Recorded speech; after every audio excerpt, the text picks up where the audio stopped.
আসসালামু আলাইকুম। সম্মানিত বন্ধুগণ, কেমন আছেন আপনারা? বাংলাদেশে যে পরিস্থিতি চলতেছে, যে অবস্থায় গিয়ে দাঁড়িয়েছে, মনে হয় যে কেউই ভালো নেই। বিশেষ করে যারা দিনমজুর, রিক্সা চালায়, সিএনজি চালায়, বাস, ট্রাক, প্রাইভেট কার, হাইয়েস, এই ডিপার্টমেন্টের এরা তো রাস্তার উপরে আছে বিপদে।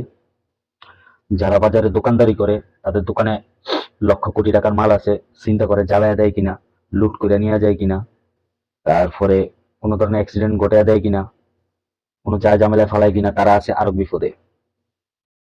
যারা ফুটপাতে দোকান বসায়, তারা 10 টাকার শাক বিক্রি করে 15 টাকা চাঁদা দেওয়া লাগতেছে। তারা তো না পারতেছে গলায় দড়ি দিতে, না পারতেছে জীবন চালাইতে। এবার আসেন বড় বড় কর্পোরেট ব্যবসায়ী যারা আছে, গার্মেন্টস থেকে শুরু করে বড় বড় ব্যবসায়ী, ওরা তো কখনোই আওয়াজ করে না।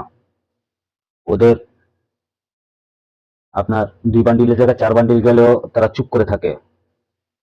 তারা চিন্তা করে যে 2 বান্ডিলের জন্য আমি আমার ব্যবসাটা বন্ধ করে দিতে চাই না, বিপদে পড়তে চাই না।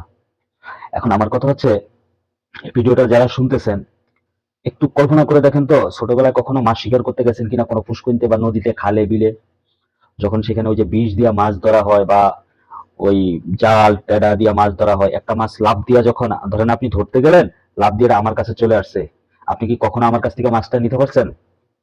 বা উল্টো, আমার কাছ থেকে লাফ দিয়ে আপনার কাছে গেল, কখনো কি আমি এটা নিতে পারবো?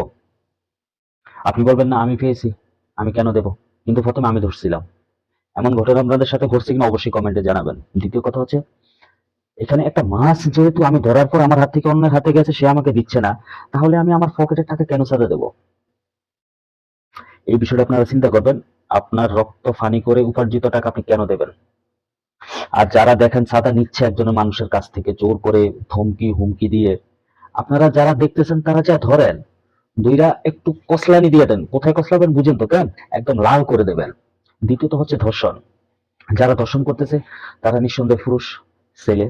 আমার কথা হচ্ছে, ওদের ঘরে কি বোন নাই, মা নাই, স্ত্রী নাই, মেয়ে নাই? আছে। তারা ক্ষমতার কারণে তারা চিন্তা করতেছে আমাদের ঘরে কে ঢুকবে। এখন ব্যাপার হচ্ছে, এই যে ধর্ষণ কারা করতেছে, বিষয়টা একটু খেয়াল করে দেখেন। চিন্তা করেন কোথায় ভোট দিছে মানুষ? কিছু মানুষ ভোট দিছে, সবাই না। তাদেরকে ক্ষমতায় আনা হয়েছে। যাদেরকে জঙ্গি বলা হয়, যাদেরকে গুপ্ত বলা হয়, যাদেরকে 71-এর দোষারোপ বানানো হয়, কই, তারা তো একটা অঘটন ঘটায় নাই। যারা বড় দল করে